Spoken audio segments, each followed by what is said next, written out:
Basil, बकल्म, Huma Waqas. वो पूरी रफ्तार से भाग रही थी। यूं हाथ भागने की सबब मुंह आधे से ज्यादा खुला था। कन्नों तक आते बाल बिखरे हुए थे। वो खुले होने के बायस जितनी रफ्तार से वो भाग रही थी, दाएं बाएं झूलते हुए बार बार उसका चेहरा ढक रहे थे। कपड़ों के नाम पर इस वक्त एक पतली सी बिना आस्तीन के नहीं भरना सफेद नाइटी नुमा फ्रॉक के सिवा कुछ भी उसके तन पर मौजूद नहीं था। और इस फ्रॉक की लंबाई इतनी कम थी कि घुटने ढांपने से भी कासिर थी। ना पैरों में जूते थे, ना कोई चादर। वह कहाँ था?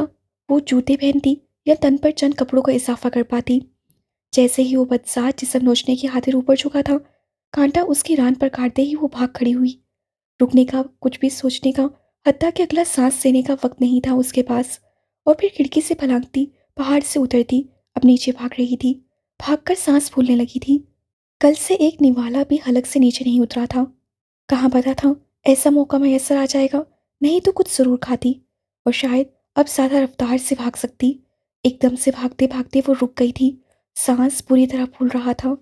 बदन में खून तक मुंजमद करती ठंड भी। पसीने के नन्हे कतरे उसकी पेशानी पर नुमादार थे। दाएं बाएं कमर पर हाथ धरे सांस को मुतवासिन करते वो अब इर्द गिर्द देख रही थी। भागते हुए तो इतना महसूस नहीं हुआ था, मगर अब रुकते ही जैसे बदन को यख बस्ता वजूद को चीर कर रगों में दौड़ते खून में सरायत करती ठंड का एहसास हुआ। वो कपकपा गई। थरथराते लबों पर जुबान फेरी। दोनों हाथों से भरना कंधों को जोर से मसल कर इर्द गिर्द देखा। चारों अतराफ खूब अंधेरा था, जिसमें पूरी आंखें खुलने पर भी हद निगाह बहुत कम थी। वो पागलों की तरह कच्चे सड़क के वस्त में खड़ी इर्द गिर्द चाय बना तलाश कर रही थी। लेकिन सहीन था कि मुंजमद होने लगा था और दांत आपस में बचने लगे थे। लाविया नामी चीन के इस गांव में ज्यादा खेत थे और कम घर। लकड़ी और बांस से बने डरबे नुमा मकान कुछ ऊंचाई पर पहाड़ों पर बनाए गए थे, जहां से वो उतरकर अब नीचे खेतों में आ चुकी थी। यकीनन वो भी इस वक्त लाविया के किसी खेत में ही मौजूद थी। अगरचे 2 दिन में वो इस जगह के नाम के अलावा कुछ भी नहीं जान सकी थी, इसलिए अब कुछ खबर नहीं थी उसे किस तरफ जाना है। बस इतना याद था कि ली ताओ उसे किसी कश्ती में बिठाकर इस गांव तक लाया था और यहाँ वाहिद एक पक्की सड़क थी जहाँ जान बचाने और यहाँ से फरार के लिए पहुंचना जरूरी था। चंद लम्हे वहाँ सांस बहाल करने के बाद वो एक समित की तरफ फिर से भाग चुकी थी। वो लोग अब तक उसके पीछे भाग चुके होंगे, इस ख्याल के आते ही वो अपनी रफ्तार और बढ़ा चुकी थी। नंगे नंगे पाँव होने के बायस भागना बहुत दुश्वार था और सर्दी इतनी ज़्यादा थी कि नंगे पाँव के रास्ते पूरे जिस्म में घुस रही थी। लगता तो यूं था इज्जत बचाकर भाग तो चुकी थी, मगर शायद ये सर्दी उसे ज़्यादा देर जिंदा नहीं छोड़ेगी। लेकिन इस तरह मरना उसको कबूल था। भागते हुए अचानक अंधेरे में ही पैरों का एहसास हुआ वो अब कच्ची मिट्टी पर नहीं, किसी पक्की सड़क पर भाग रही हुए। दिल में एक मोहूम सी उम्मीद जागी कि शायद वो यहाँ से निकलने में कामयाब हो जाए। और उम्मीद के जागते ही उसकी रफ्तार भी मज़ीद बढ़ चुकी थी। बाज़ औक़ात उम्मीद की एक किरण नजर आते ही गहरे साए फैलने लगते हैं, और ऐसा ही कुछ उसके साथ हुआ था। किस्मत अभी उस पर मेहरबान होने को तैयार नहीं थी। इस पक्की सड़क पर वो अभी कुछ दूर ही जा सकती थी जब पीछे से गाड़ी की हेडलाइट्स की तेज रोशनी ने एकदम से खूब अंधेरे में डूबे सारे मंजर को रोशन कर दिया। वो मुख्तसर रास्ते ले रही थी, जबकि वो शायद पहले से ही इस सड़क पर मौजूद थे और अब किसी मोड़ से मुड़कर उस तक पहुंच चुके थे। ज़न गाड़ी की आवाज़ से बता दिया कि गाड़ी चलाने वाला उसी के पीछे है। गाड़ी पूरी रफ्तार से पक्की सड़क पर भागती अब उस तक का फासला कम कर रही थी। उसे यकलहत खुले मुंह और चुंधी आंखों से पीछे मुड़कर देखा। जहां मुंह से सफ़ेद धुआं बाहर निकला, वहां जान हलक में आई। हिम्मत हारना कहाँ सीखा था उसने। थूक निकला, रुख सीधा किया और भागने लगी। अचानक पाँव किसी पत्थर से पूरी कुव्वत से टकराया। वो लड़खड़ाकर मुंह के बल सड़क पर गिरी। उसकी बरहना टांगे और घुटने पूरी तरह पक्की सड़क पर घिसट गए। तकलीफ से दिलहराश चीख हलक से बरामद हुई और यकबस्ता फिजा में घुल गई। जहाँ पत्थर टकराने से पाँव के अंगूठे में बेपनाह दर्द की लहर उठी, वहाँ अब मुंह के बल गिरने से घुटने छिलने की तकलीफ भी थी। वो इस बुरी तरह गिरी थी कि सर भी चकरा गया और उसी असना में गाड़ी पूरी रफ्तार से उसके पास आकर रुकी। रोशनी में पूरी आंखें खोले, कांपते हुए गर्दन को झुकाकर अपने घुटनों से रिसते खून की तरफ देखा। ठक, गाड़ी का दरवाजा खुलकर बंद होने की आवाज़ थी। पकड़ो इस जलील को। ली दाव ने चीनी जुबान में चीख कर गाड़ी की खिड़की में से सर निकालते हुए कहा था। यकीनन वो दूसरे शख्स को उसे पकड़ने का कह रहा था, दूसरा शख्स जो पहले ही गाड़ी से उतर चुका था, अब घूमकर उसकी तरफ बढ़ा और लपक कर उसके उठने से पहले उस तक पहुंचा और आते ही पहले उसके बाल अपनी मुट्ठी में दबोच लिए। वो लंबे बालों और एक कान में बाली पहने खौफनाक शक्ल का शख्स था। गरम मोटी बोरी नुमा चादर को खुद पर ओढ़े और सर को ऊन की टोपी से ढके वो अब उस पर झुक रहा था, जो इस वक्त भी बेसुध सड़क पर लेटी करा रही थी। कि हाँ भाग रही थी। उस शख्स से टूटी फूटी उर्दू में हबासा से दांत निकालते हुए बालों को अपने हाथ में मोड़ा। खोपड़ी की जिल्द से कितने ही बाल टूटने की तकलीफ एक साथ महसूस हुई तो उसकी आंखों के किनारों से आंसू बह निकले और कितनी ही तकलीफों में एक और तकलीफ के इजाफे ने चेहरे का साफिया बिगाड़ दिया। छोड़ो मुझे, छोड़ो, मुझे नहीं करना ये सब, मुझे मेरे घर जाना है। वो तकलीफ से चीख उठी। उसकी इस चीख पर दोनों के फलक शगाफ कह के उस खौफनाक अंधेरी सड़क पर दूर तक गूंज गए। दूसरे शख्स ने दांत पीसते हुए उसके बालों को मुट्ठी में लेकर फिर से दबोचा। एक झटका उसकी गर्दन को पड़ा और चेहरा आसमान की तरफ उठ गया। वो अब उसके चेहरे पर झुका सरीले सांप की तरह फुंकार रहा था। उसके जिस्म और मुंह से उठते बुदबू के भवक्के उसकी नाक नथनों में घुस रहे थे। वो बेबस सी, ना हिल सकती थी, ना खुद को छुड़वा सकती थी। गर्दन इतनी सख्ती से ऊपर उठी हुई थी कि उसके गले की रगें तनकर बाहर को उभर रही थीं। सर्दी की शिद्दत बढ़ती जा रही थी और जिस्म और दांत कपकपाने लगे थे। गाड़ी का दरवाज़ा फिर से खुलने की आवाज़ आई। शायद ली ताओ अब गाड़ी से बाहर निकला था। वो नाक फुलाए गुस्से में फंकारता उसके करीब पहुंचा और उसके पेट में टांगों को घुमा घुमा कर मारने लगा। अब भागेगी कमीनी। वो पूरी कुव्वत से चिल्ला रहा था। वो लगातार टांगें पेट में मार रहा था। उसके हलक से निकलने वाली चीखें जानवर सभा होते वक्त की चंगाड़ने के मुतरादिफ थीं। ली ताओ के चमड़े के बूट उसकी नाव से ऊपर सर्प लगा रहे थे। आंतड़ियां जो भूख से पहले ही सुकड़ी हुई थीं अब इस सर्प पर और चिपक रही थीं। वो तड़प कर टांगे समेटती घुटनों को पेट से जोड़ रही थी। दूसरे शख्स से उसे बालों से दबोच रखा था और ली ताओ टांग को खींच खींच कर मतवातर उसके पेट में मार रहा था। यहाँ उसकी इन होलनाक चीखों को सुनने वाला कोई नहीं था। दूर दूर तक चीखें खुले खेतों में लंबे दरख्तों और कच्ची पगडंडियों से टकराकर वापस आ रही थीं। यकलख्त वो उछल कर ऊपर हुई। मुंह से अचानक कुछ उबल कर बाहर निकला। बालों को दबोचे खड़े शख्स से एक झटके से उसके सर को छोड़ा। बेहाल होकर उसकी आंखें ढलक गई थीं। सड़क पर उसके मुंह से निकले खून के छींटे दूर तलक गए। अब वो उसके बाजू थाम रहे थे और उसे घसीटते हुए गाड़ी तक ला रहे थे। गाड़ी की पिछली सीट का दरवाज़ा खोलते ही दोनों ने उसे उठाकर पटकने के अंदाज से पिछली सीट पर फेंका और दरवाज़ा जोर से बंद किया। उसका चेहरा सीट से जैसे ही टकराया, खून के छींटे अगले निशिस्त की पुश्त तक गए। गाड़ी के दोनों दरवाजे बंद होने की आवाज़ उभरी। वो दोनों गाड़ी में बैठ चुके थे। पेट की तकलीफ इतनी शदीद थी कि उससे कराहते हुए टांगे ऊपर को समेटी थीं। गाड़ी गर्म थी। जहाँ यख होते जिस्म को गर्माहट का सुकून मिला था, वहाँ घुटनों पर इससे खून में जलन होने लगी थी। मुझे यहाँ नहीं रखना अब इसको। ली ताओ की आवाज़ कार में गूंजी थी। 2 दफ़ा यहाँ से भागने की कोशिश कर चुकी है ये। ली ताओ की गुस्से में भरी आवाज़ कानों में पड़ी। इसकी सूरत भी इतनी प्यारी नहीं, इसके अज़ा ही बेचने पड़ेंगे। चलो कुछ पैसे आएंगे। ली ताओ ने गुस्से से स्टीयरिंग पर हाथ मारा। वो घुर्रा रहा था। नहीं, सूरत नहीं जिस्म की बात होती है। हम धंधा करेंगे इसका। दूसरे निशिस्त पर मौजूद शख्स ने लीताओ की बात की नफी कर दी। लीताओ फिर से वही कुछ अपनी जुबान में दोहरा रहा था। दोनों की अब झड़प हो रही थी। तकलीफ को महसूस करती उनमें सुकेड़े वो उनकी बातें समझने की सही में थी। जितनी चीनी जुबान वो सीख चुकी थी उसके मुताबिक यही समझ आ रहा था कि लीताओ अब उसे यहाँ नहीं रखना चाहता। दूसरे शख्स को कह रहा था ना तो इसकी शक्ल अच्छी है और ना वो उसे बार बार भागने की वजह से मजीद संभाल सकता है। वो उसे शहर में बेच देना चाहता था, शायद वहीं जहाँ जिस्म के मुख्तलिफ हिस्से निकाल लिए जाते हैं। उसकी रीढ़ की हड्डी में खौफ की लहर सनसनी सूरत दौड़ गई।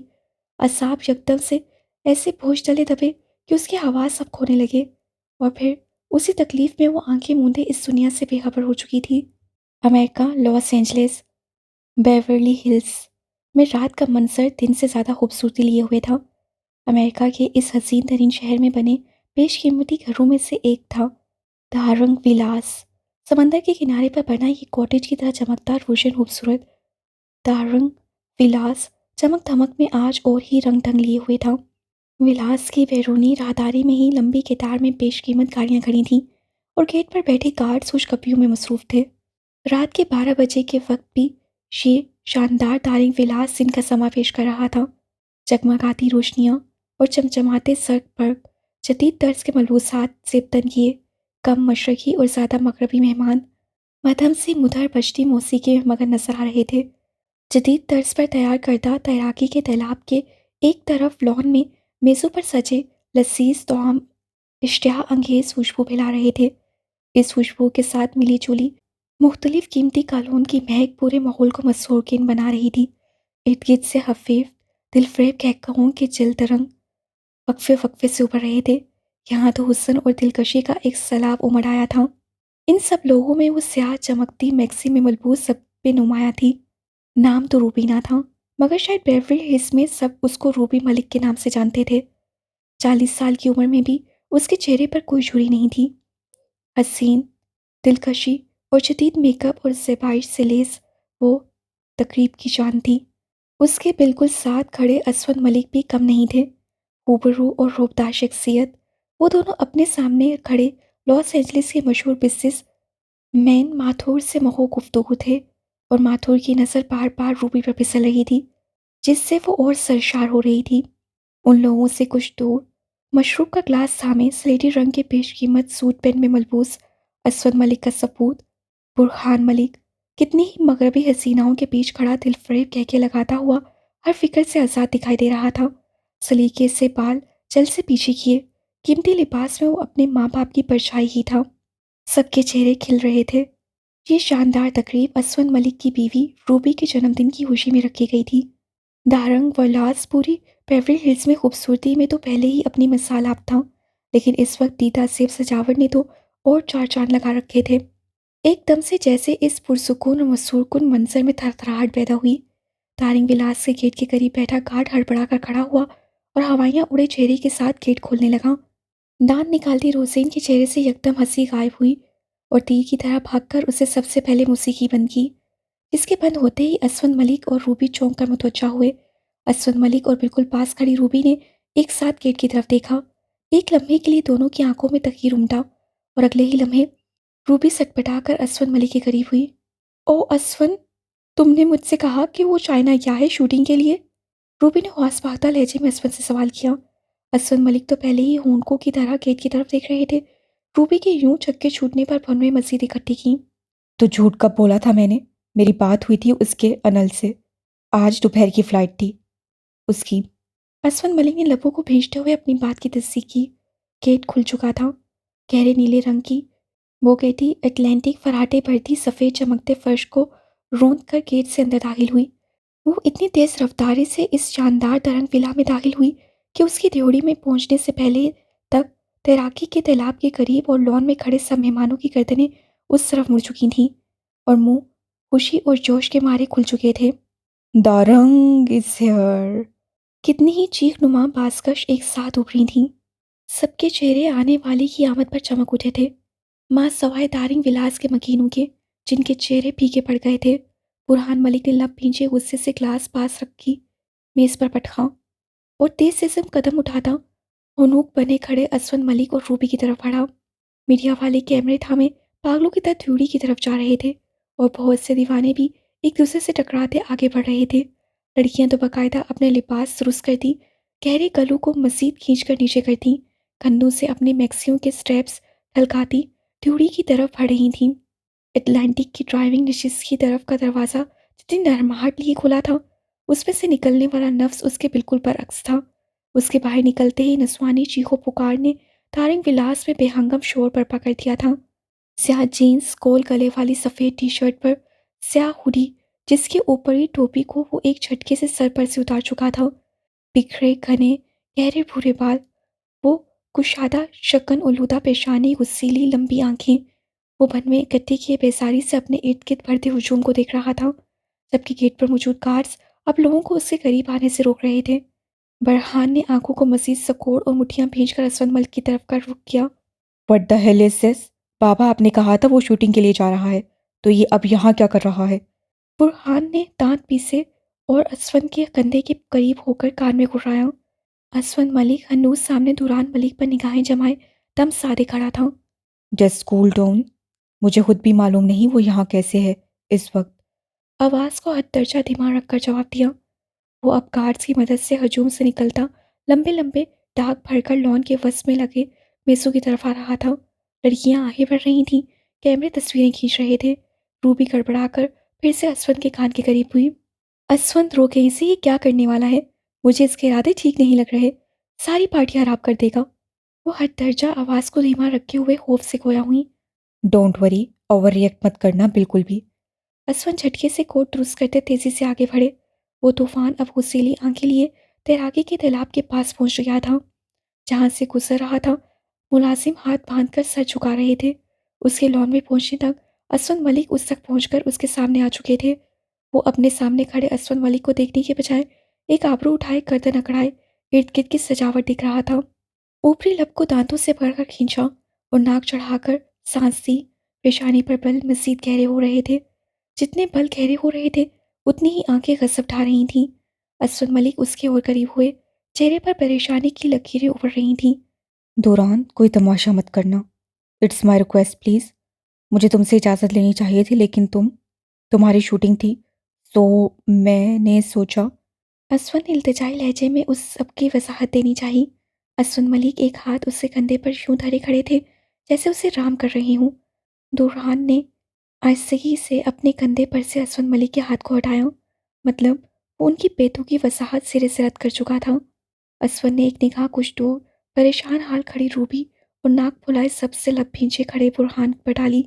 दुरान अब वक्त से कदम उठाता लॉन की वस में सजी मेज़ों के करीब जा रहा था, जहाँ जहाजी साइज का चॉकलेट केक मेज़ के वस में सजा हुआ था। असवन मलिक ने तेजी से अपने और उसके बीच का फासला कम किया। दुरान, फॉर गॉड सेक, रूबी की बर्थडे पार्टी है। आज कोई तमाशा मत करना। उन्होंने दांत पीसते हुए दुरान का हाथ थामे कान मिलते जागी। वो रुका, गर्दन मोड़ी, असवंत की आंखों में आंखें डाली। वही लम्हे भर को साकिन कर देने वाली ठहरे समंदर जैसी आंखें, गहरी चमकती मगर सकूत तारी करती गमनाक आंखें। असवंत मलिक हर बार की तरह आज भी उसकी आंखों में ज्यादा देर नहीं देख सके थे। फौरन निगाहें चुराईं और उनकी निगाहें चुराते ही उसके लबों पर ससाया मुस्कुराहट उभरी। इन लबों पर असल जिंदगी में इस मुस्कुराहट के सिवा और कोई दूसरी मुस्कुराहट आ भी कैसे सकती थी? असवन मलिक ने बेचारगी से उसकी तरफ देखा, जिसने लापरवाही से जेब से सिगरेट निकाल लिया। वो इस वक्त सबकी निगाहों का मरकज था।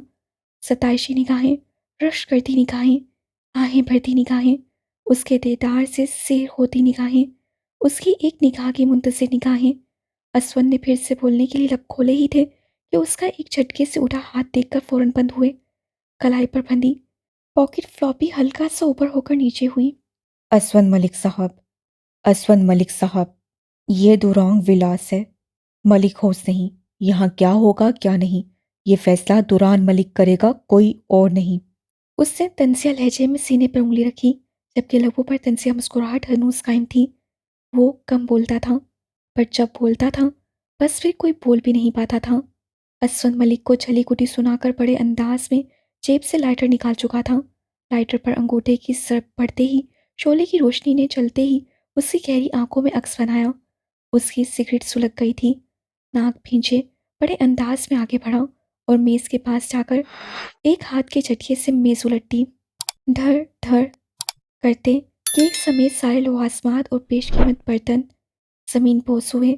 शीशे का मेज एक धमाके से किरची किरची हुआ। साथ ही वहां मौजूद सब लोगों की आंखें और मुंह पूरे खुल गए। Leave everybody, party is over now. Cigarette मुंह में दबाए बड़े मजे से ताली बजाता वो घूमकर सीधा हुआ। बुरहान और रूबी के चेहरे तस्लील के एहसास से सुर्ख हो रहे थे और दोनों अब असवन मलिक को खून आशाम निगाहों से घूर रहे थे। दुरान, ये क्या बदतमीजी है? असवन मलिक अब की बार ऊंची आवाज में कहते हुए आगे बढ़े। दुरान ने हाथ सीधा तान कर उनके कदम वहीं रोक दिए। वो तसबसब में वहीं रुक गए थे। सब लोग हक्का बक्का ये तमाशा देख रहे थे। लगता है आप सबको मेरी बात समझ नहीं आई, तो फिर से दोहरा देता हूँ। दुरान ने सिगरेट का कश लगाकर पहली दफा मुंह खोले खड़े मेहमानों की तरफ निगाह उठाई। कितनी ही मुंतजिर और आहें भरती निगाहों के नीचे जुबानें चीख उठी। किसी को उसकी बदतमीजी से कोई सरोकार नहीं था। दुरान मलिक की उनकी तरफ उठती निगाह बहुत थी। सबको पता था वो बददिमाग है। Ladies and gentleman, this ceremony has come to an and.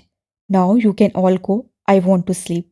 ख़वातीन व हज़रात, ये तकरीब एहतमाम पसीर हो चुकी है। अब आप सब तशरीफ़ ले जा सकते हैं। मैं सोना चाहता हूँ। बात के एहतमाम पर वो बड़े एहतराम से पेट पर बाजू धर कर झुका था। जहाँ नस्वानी चीखें उसकी इस अदा पर फिदा हो रही थीं, वहाँ बहुत से लोगों की सरगोशियाँ उभरने लगी थीं। दूरान ने हुड की टोपी को फिर से सर पर लिया और एक तरफ लगी कुर्सी पर बैठकर टांग घुमाकर दूसरी टांग पर रखी। निगाहें मोबाइल स्क्रीन पर झुका दी। उसका अंदाज ऐसा था जैसे अब यहाँ कोई ना हो। गार्ड्स अब लोगों को जाने की ताकीद कर रहे थे। रोज़ेन घबराई फौकलाई बाकी मुलाजमीन को सफाई की हिदायत दे रही थी। तमाम लोग हाथों में पकड़े मशरूब के गिलास मेज़ों पर रखते लॉन से बाहर जा रहे थे। रूबी ने खुशमगीन निगाहों से असवद मलिक को घूरा और फिर पैर पटकती आगे बढ़ गई। असवद ने ठंडी आह भरी दौरान सिगरेट की कश लगाता हुआ मोबाइल पर निगाहें झुकाए इर्द गिर्द के सारे हंगामे से बेनियाज बैठा था। असवद मलिक अब बर्दाश्त से लब भींचे उसके सर पर खड़े थे। दुरान, आज बहुत ज़्यादा कर दिया तुमने, ये सिर्फ तुम्हारा। असवद मलिक ने गुस्सीले लहजे में कहते हुए उंगली खड़ी की। उससे चेहरा ऊपर उठाया। उसकी आंखें और उनकी पुतलियों की गहराई। असवद मलिक की बात अधूरी रह गई। अम्म दूरान ने सर को तनसिया धीरे से दाएं बाएं हिलाया और लबों में दबी सिगरेट निकाली। ये सिर्फ मेरा घर है। आप यहाँ क्यों हैं आप जानते हैं। वो दोनों यहाँ आपकी वजह से हैं। ये मेरी बर्दाश्त है। आई थिंक मेरी बर्दाश्त को बार बार ना आजमाया जाए तो बेहतर होगा। बड़े मुतवासिल लहजे में नाक को ऊपर चढ़ाए दो टोक लहजे में जवाब दिया। अगर हम यहाँ हैं तो हमें घर का फर्द भी समझो। क्या हम यहाँ कुछ भी अपनी मर्जी से नहीं कर सकते। असवन ने पेशानी पर शिकन डाले गुस्से से पूछा। वो एक झटके से उठा। सिगरेट को पास पड़ी मेज पर धरे एश पर रगड़ा। हर घर में मर्जी उसके सरबराह की होती है। रोबदार खुदरा अजल से थका बेजार लहजा। वो उंगली से अपनी थोड़ी को सहला रहा था। हमेशा की तरह हल्की सी शेव बढ़ा रखी थी। और आप सब जानते हैं इस घर का सरबराह मैं हूँ। उनमें उचकाकर एक एक लफ्ज़ पर जोर दिया। जब आप सोचते उनको बने असवन मलिक को वहीं छोड़ा और कदम आगे बढ़ा दिए। मुलाजिम एकदम से काम छोड़कर सीधे हुए। लॉन साफ करो। रोबदार गरज थी। एक गिटार में लगे तमाम मुलाजिम पर रफ्तारी से आगे बढ़े। वो अब सिगरेट सुलगाए त्योड़ी से आगे अंदरूनी लिविंग हॉल के दखली दरवाजे की तरफ कदम बढ़ा चुका था, जिसके शीशे की दीवार से अंदरूनी खूबसूरत मंजर आंखों को खीरा कर रहा था। दुर्रांग विलास के फर्श से लेकर छतों पर लगे फानूस तक बेशकीमत और उसके शौक का मुंह बोलता सबूत थे। अपने हुलिये के अलावा उसकी हर चीज़ में उसकी दौलत और शौक झलकता था। वो हॉलीवुड की एक्शन फिल्मों का सुपरस्टार था। लोग यहाँ उसे दुरांग के नाम से जानते थे, पर वो दुरान मलिक था। एक मामूली स्टंटमैन से एक सुपरस्टार का सफ़र उससे पिछले 5 सालों में तय किया था और अब वो हॉलीवुड के महंगे तरीन फाइटिंग स्टार्स में शुमार होता था। उसकी मुनफरद हासियत उसके नकूश और खदोखाल थे। वो मगरबी और मशरकी हुस्न का पुरवकार इम्तिजाज था। कान से गहरी भूरी और सुनहरी माइल आंखें, सफ़ेद रंगत मगर गहरे भूरे बाल। वो पूरी इंडस्ट्री में बददिमाग अदाकार के तौर पर मशहूर था। वो अपनी असल ज़िंदगी में अपने पिए इनिल के अलावा किसी से बात नहीं करता था। असवद मलिक दुरांग विलास के कालीन की तरह पीछे लॉन में अकेले खड़े थे। रोज़ेन हदायत करती इधर से उधर घूम रही थी। लॉन में ढेर हुए केक को अब उठाया जा रहा था। असवद मलिक ने निगाह उठाए दूसरी मंजिल की तरफ देखा। उनके कमरे की बत्तियां रोशन थीं, मगर जानते थे रूबी का चेहरा बुझ चुका होगा। असवद मलिक ने एक लम्हे के लिए अपने कमरे के बंद दरवाजे पर निगाह जमाई। ये दारंग विलास की दूसरी मंजिल पर मौजूद कमरा था। नीचे रिहायशी मेहमान खाने और खाने के कमरे के अलावा सिर्फ दुरान का जहाजी साइज कमरा था, जिसकी खिड़की समंदर की तरफ खुलती थी और उसके बिल्कुल सामने उसका छोटा तैराकी का तालाब था, जिसमें बैठकर यूँ महसूस होता था जैसे वो सामने समंदर का हिस्सा हो। और विलास की दूसरी मंजिल पर 3 कमरे थे, जिनमें से एक असवद मलिक और रूबी का और दूसरा बुरहान का था। असवद मलिक अब अपने ही कमरे के सामने तसबसब हालत में खड़े थे। कुछ पल यूं ही पुरजोर शुकन सदा पेशानी के साथ खड़े गुजरे और फिर उन्होंने दरवाजे के हत्थे को पकड़ घुमा दिया। हल्की सी चरचराहट की आवाज़ से दरवाज़ा खुला और सामने सिंगार मेज़ पर बैठी रूबी ने कद आदम आईने के अक्स में पलकें उठाए असद मलिक पर एक गहर आलूदा निगाह डाली। शिफाफ शीशे की तरह चमकता सफ़ेद फर्श था। कमरे की दीवारों पर हल्के गुलाबी रंग का जदीद तर्ज का वॉलपेपर और गहरे भूरे रंग का खूबसूरत फर्नीचर इस सफ़ेद फर्श पर आंखों को हीरा कर देने की हद तक खूबसूरत था। अश्विन मलिक ने एक हाथ से दरवाज़ा बंद किया और कोट को उतारते आगे बढ़े। रूबी अपनी रेशमी हल्की गुलाबी रंग के पैरों तक आती नाइटी को दोनों अतराफ से पकड़कर संभालती अपनी जगह से उठी और अश्विन मलिक की तरफ कदम बढ़ाए, जो अब कोट को थामे ड्रेसिंग की तरफ जा रहे थे। कुशादा कमरा हर तरह की कीमती सामान से आरास्ता था। ड्रेसिंग रूम में पूरी दीवार में नस्ब जदीद अलमारी थी, जिसका दरवाज़ा सरकाकर मलिक असवन ने रूबी से नज़रें चुराते हुए कोट को सलीके से अलमारी में लटकाया।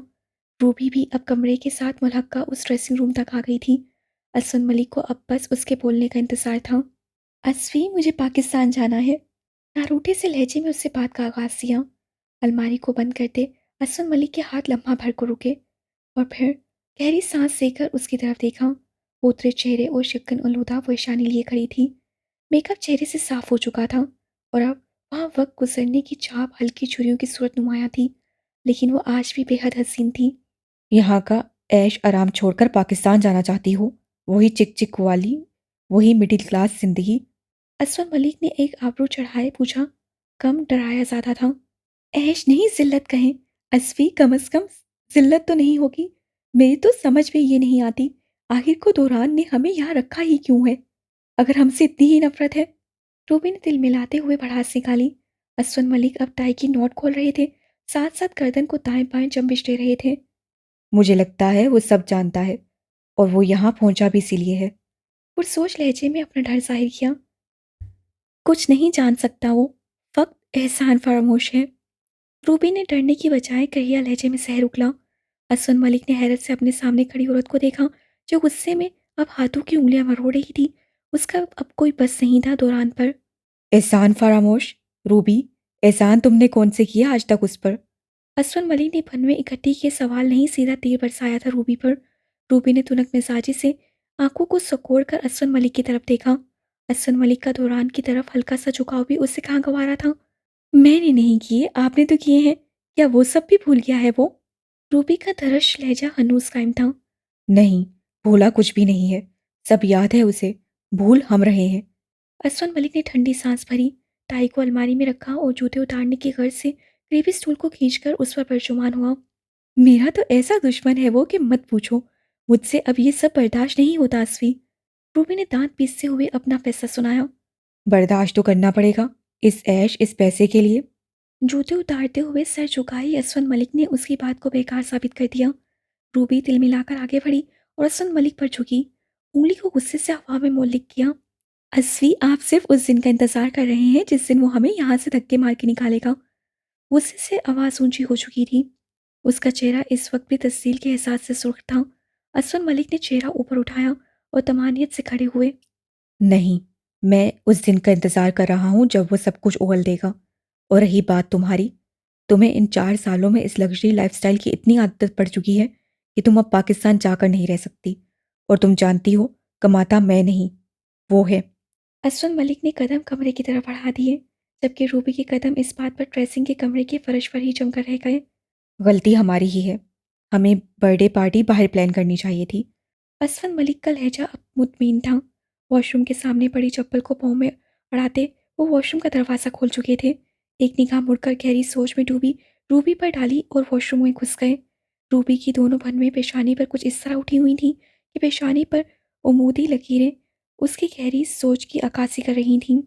तेज़ बारिश आसमान से नीचे ज़मीन पर अपनी पूरी रफ्तार में बरस रही थी। कराची में जब बादल बरसते हैं तो फिर सब जल थल हो जाता है। कुदरत की तरह ये तूफ़ानी बारिश भी कहाँ तकसीम और तफरीक जानती है। ना तो ऊंची इमारतें दिखती है, ना ही कच्ची बस्तियाँ। बस इस अब्र रहमत में सब धुल जाता है, सब बह जाता है। और आज भी यहाँ तेज़ बारिश, जहाँ कराची के मुख्तलिफ इलाकों में पूरी रफ्तार से बरस रही थी, वहाँ इन फ्लैटों की ऊंची इमारतों के वसत में बने इस मुश्तरका मैदान में भी चलथल किए हुए थी। बारिश की बूंदें ताबड़तोड़ बरस रही थीं कि हद्दे निगाह बहुत कम थी। बिजली की गर्ज चमक और फिर तेज़ हवा मैदान की घास के नीचे मौजूद मिट्टी तक बारिश के थपेड़ों से उखड़ रही थी और मैदान में कतला पानी जमा होने लगा था। मैदान में जगह जगह दरख्तों के नीचे पड़े सफ़ेद पत्थर के बीच एक तरफ लगे झूले भी खिले थे। वो उन्हीं बेंचों में से एक बेंच पर सर झुकाए बैठा था। बारिश के कतरे पूरी रफ्तार से उस पर बरस रहे थे। सुर्ख और स्याह मिलाप की टी-शर्ट के नीचे नीली जीन्स की पैंट सेब तन किए वो इस तूफानी बरसी बारिश से बेनियाज था और अब कपड़े उचड़ने के बाद जिस्म के साथ चिपके हुए थे। उसके अलावा इस बारिश में कोई और ज़ीरो मैदान में नजर नहीं आ रहा था। इर्द-गिर्द रिहायशी फ्लैट की बनी ऊंची-ऊंची इमारतें इस छलथल से धुलकर कतला पानी पायों के रास्ते नीचे गली को बख्श रही थीं। कहीं-कहीं किसी फ्लैट की खिड़की खुली थी और चंद फ्लैट की बैल्कनी के कटहरों में बच्चे अकटन-बकटन खेलने में मसरूफ़ थे। इन 3 मरले की तंग फ्लैटों की पुरानी इमारत में सादा कराची की मसीह बरादरी के मुतवस्सित तबका रिहाइश पज़ीर था। इन फ्लैट के बाहर मैदान की तरफ खुलती बैल्कनियों में लोहे के जंगले बने थे और जंगलों से आगे अनगिनत बिजली की तारों के जमघटे। इमारत की चौथी मंजिल की बैल्कनी में वो भी बारिश में भीग रही थी। गहरे भूरे रंग के सादा से कुर्ता पजामा में बाजू सीधे खोले चेहरा ऊपर किए अनगिनत महासों से भरा चिकनी सी चमकती जिल्द वाला चेहरा पानी की तेजी से गिरती बूंदों को मसाज की तरह महसूस कर रहा था। उसी बैल्कनी से अंदर को खुलते दरवाजे से आगे उससे यकसर मुख्तलिफ जिंदगी थी। जैसा तंग घर वैसी ही तंग जिंदगी और उससे इस तंग घुटन ज़दा ज़िंदगी से नफ़रत थी, बहुत नफ़रत। इस तेज़ बरसी बारिश में जहाँ उसके लिए खुशी का सा समा था, वहाँ इस 3 मरले के फ्लैट में आफ़त सा समा था। कमरे की टूटी खिड़कियों से छनकर आती बारिश ने कमरों को पानी से भर दिया था। उसकी छोटी बहन सुनैना और अम्मा के झगड़े की हल्की-हल्की आवाज़ें यहाँ तक सुनाई दे रही थीं। यकीनन वो कमरे के फर्श पर से पानी भर-भर कर बाहर निकाल रही होंगी। मगर इस वक्त वो जोई चाँद दुनिया की हर परेशानी से बेबहरा अपनी आप में मगन थी। वैसे तो बचपन से लेकर अब तक खुशी नाम पर ये 3 मरले का फ्लैट ही देखा था जो उनका अपना था, पर माँ बाप ने उन तीनों के नाम खुशी रखकर जिंदगी में ज़बरदस्ती खुशी भरने की कोशिश की थी। वो बड़ी थी, 16 साला जोई चाँद, जोई मतलब खुशी, और उससे छोटी सुनैना जान मतलब खुशी, और सबसे छोटी मेरी जान मतलब खुशी। मगर उन सब के बाद पैदा हुआ जोवत मतलब हुदाद बंद का कमाल। उसका बाप जान इसहाक एक मुस्बत तबके से ताल्लुक़ रखने वाला मसीह था। पेशे के लिहाज से एक निजी कंपनी में सफाई सुथराई का काम करता था। तनख्वाह इतनी थी कि बामुश्किल गुजर बसर हो रहा था। वो थी जोई, बारिश में भीगती मुस्कुराती। उसके कपड़े तेज़ बारिश से नुचड़ने लगे थे, बाल अब गालों पर चिपक रहे थे। मगर इस तेज़ बारिश ने जिस्म का रुआं-रुआं पुरसुकून कर दिया था। ख़ास तौर पर जब चेहरा ऊपर करती तो यूं लगता कि बारिश की बूंदें चेहरे के गालों पर निकले बड़े-बड़े महासों पर मरहम की तरह टपटपा रही हैं। चलो कोई तो है जिनको इन महासों से हिकारत महसूस नहीं हुई। वो मुस्काई थी, किनारों से स्याह लब मुस्कुराहट से फैल गए। उसके गाल अनगिनत महासों से भरे थे। वो इतने गहरे सांवले रंग की तो ना थी, फिर लबों का रंग पता नहीं क्यों इतना गहरा था। उसकी दोस्तें और सुनैना तो उसे छेड़ने के लिए अक्सर पूछती थी कि क्या वो सिगरेट नोशी करती है। बेसुई शक्ल का छोटा सा चेहरा, सादा ही घनी काली बुन में चिकनी सी चमकती सांवली जेल लिए देकर चेहरे पर अगर कुछ बहुत नुमाया था तो स्याह बड़ी सी आंखें और लंबी पलकें। जोई जोई बस कर अंदर आ जा, अब तेरी बारी है। सुनैना की बेजार सी आवाज़ कानों में पड़ी। उससे बंद आंखें खोली और ऊपर आसमान की तरफ उठाया चेहरा नीचे किया। गर्दन घुमाकर आवाज़ की पासकश के रूप में देखा। सुनैना बैल्कनी से अंदरूनी लोहे के दरवाजे को थामे खड़ी थी। सुर्ख जोड़े के घेर दुपट्टा कमर पर बांधे, तंग पजामे के पांचे टखनों से ऊपर तक मुड़े और पेशानी पर बेसारियत की शिकन लिए वो उसे गुस्से से घूर रही थी। वो थी तो उससे 2 साल छोटी, पर हमेशा 2 साल बड़ी ही लगती थी, क्योंकि रोब चलाने के अलावा वो हर लिहाज से उससे बेहतर थी। उसका कद बड़ा था, रंगत अम्मा की तरह साफ थी और चेहरे पर उसकी तरह बलोगत के महासे भी नहीं निकले थे। इधर आ, नहा ले तू भी बारिश में। देख तो सही, क्या हसीन नज़ारा है कसम से। जोई ने उसकी बात को यकसर नज़रअंदाज किए हाथ के इशारे से बाहर बैल्कनी में बुलाया। नहीं जी, मुझे कोई शौक नहीं चढ़ा इस कीचड़ में आकर पागलों की तरह इस तूफानी बारिश में नहाऊं। तुम हो ना एक पागल, काफी है। जल्दी आओ, तुम्हारी बारी है अब। कमरे से पानी निकालो। मैं तो कपड़े तब्दील करने वाली हूँ। सुनैना ने गुस्सीले लहजे में घूरते हुए उसकी बात को रद्द किया। तुम तो बहुत ही बदसोक वाकया हुई हो। कुदरत के इन हसीन नज़ारों की कदर ही कहाँ है तुम्हें। अच्छा इधर तो आओ। जोई ने आगे बढ़कर उसके हाथों को जोर से अपनी तरफ खींचा। झटका इतनी जोर का पड़ा कि सुनैना एकदम से बैल्कनी की वश में थी और चंद सेकंड में ही भीग भी गई थी। तुम्हें ये 2 इंच की बैल्कनी में ये तेज बारिश कुदरत का हसीन नज़ारा लग रही होगी, मगर मुझे तो अजाब लग रही है। चप चप और चक चक। सुनैना झंझलाकर गोया हुई। अरे पगली, पल भर को ये सोच कि ये हमारे छोटे से फ्लैट की गंदी सी बैल्कनी नहीं, ये तो एक बहुत ही बड़े बंगले का हसीन टेरेस है। एक तरफ झूला लटक रहा है और एक तरफ मेज से मशरूब सजे हैं।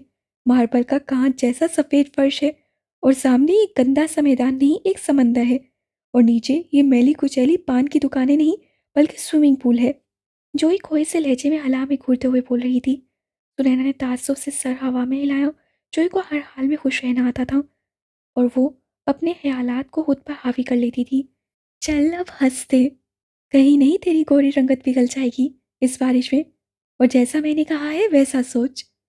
जोई ने उसके कंधे पर जोश से अपना कंधा मारा।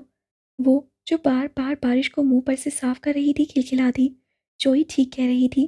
तेज बारिश ने पल भर में तपता दिमाग ठंडा कर दिया था। कुछ लम्हों के लिए ही सही, मगर जिंदगी की तलियां तो भूल गई थी। वो जोई की तरह इस गंदी से बैल्कनी को किसी हसीन बंगले का टेरेस तो नहीं समझ रही थी। हाँ, अलबत्ता सुकून ज़रूर मिला था। कुछ देर बाद वो जोई की तरह बारिश से लुत्फ़अंदोज़ होने की बजाय अब बैल्कनी की रेलिंग से कोने टिकाए बाहर मैदान की तरफ देख रही थी। सामने नज़र सामने बेंच पर बैठे लड़के पर गई और फिर आंखों में हैरत फैली। जोई उधर देख, एक और भी पागल है तेरे जैसा।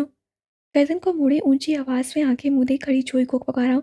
जोई, जो अब भी बाजू फैलाए बारिश से लुत्फ़अंदोज़ हो रही थी, उसकी आवाज़ पर बाजू समेटे और शड़प शड़प पानी में पैर मारती आगे बढ़ी और अब उसकी नज़रों के ताक़ुब में चेहरे पर से पानी साफ करते हुए नीचे देखा। मैदान में रखे बेंच पर कोई लड़का सर झुकाए बैठा था। कौन है ये? जोई ने चेहरे पर मुसलसल पड़ती बारिश को हाथ से पूछते हुए पूछा। ये तो मुझे भी नहीं मालूम, मगर ये हमारी बिल्डिंग का नहीं है, इतना तो पता है। पहले तो कभी नहीं देखा इसको यहाँ। सुनैना ने हैरत से कहा और निगाहें फिर से वहीं नीचे जमा दी। जोई अब उसके बिल्कुल बराबर उसके अंदाज में रेलिंग पर कोने टिकाई खड़ी थी। हाँ, पहले नहीं देखा, परेशान सा है कोई। जोई की भी खोई सी आवाज़ उभरी। कुछ देर में ही जोई की तवज्जो उससे हटकर साथ वाले फ्लैट की बैल्कनी पर नाचते बच्चों पर जा टिकी। बेफिक्र खिलखिलाते बच्चे उसे बेहद पसंद थे।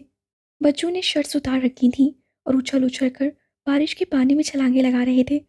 बारिश के पानी के झपट्टे उनके चेहरे और सर तक पहुंच रहे थे, मगर उनको कोई परवाह नहीं थी। बेहासा जोई के दिल में भी यही ख्वाहिश आ गई कि हर फिक्र हर सोच को भूलकर पूरी कुव्वत से बैल्कनी के कटहरे में खड़े पानी में छलांगे लगाए। अरे जोई, ये देख, ये तो हमारी बिल्डिंग का है ना। सुनैना ने उसके बाजू को झंझोड़ कर मुतवज्जा किया। वो जो बच्चों को उछल कूद करता देखकर हंस रही थी, उसके यूं बाजू झंझोड़ने पर उसकी तरफ मुतवज्जा हुई। बारिश में भीगते लड़के के पास अब एक और लड़का खड़ा था और सुनैना ठीक कह रही थी। वो लड़का उनकी बिल्डिंग का था। एक सेकंड के बारहवें हिस्से में वो उसे पहचान चुकी थी। हाँ, अन्नू लगता है मुझे तो, वो तीसरे फ्लोर वाला। जहन में उसका नाम भी छपाक से उमड़ आया। बचपन में तो मिलकर खेला भी करते थे। अब जब से बलूगत में कदम रखा था, तब से बस आते जाते नजर पड़ जाती थी। हाँ, वही है, उसका दोस्त है लगता, उसको मिलने वास्ते आया होगा। सुनैना ने अपना अगला अंदाज़ा लगाया। हाँ, अच्छा, हम क्यों इतना इन्वेस्टिगेट कर रही हैं ये सब? कोई भी हो, हमारी बला से। चलो पकोड़े बनाते हैं। जोई ने अचानक ज़हन में उमड़ आने वाले पकोड़ों के हाल पर पुरजोश होकर कहा और फिर सुनैना का बाजू खींचते हुए बैल्कनी के अंदरूनी दरवाजे की तरफ बढ़ी। तुम्हें अब पकोड़ों की पड़ गई है? पहले जाकर अम्मा के पास बाकी का पानी निकलवाओ, वो अकेली लगी हैं। सुनैना ने गुस्से से घूरते हुए उससे अगला हुक्म सादर किया। वो सुनी अनसुनी करती पोशी आने की तरफ जा रही थी।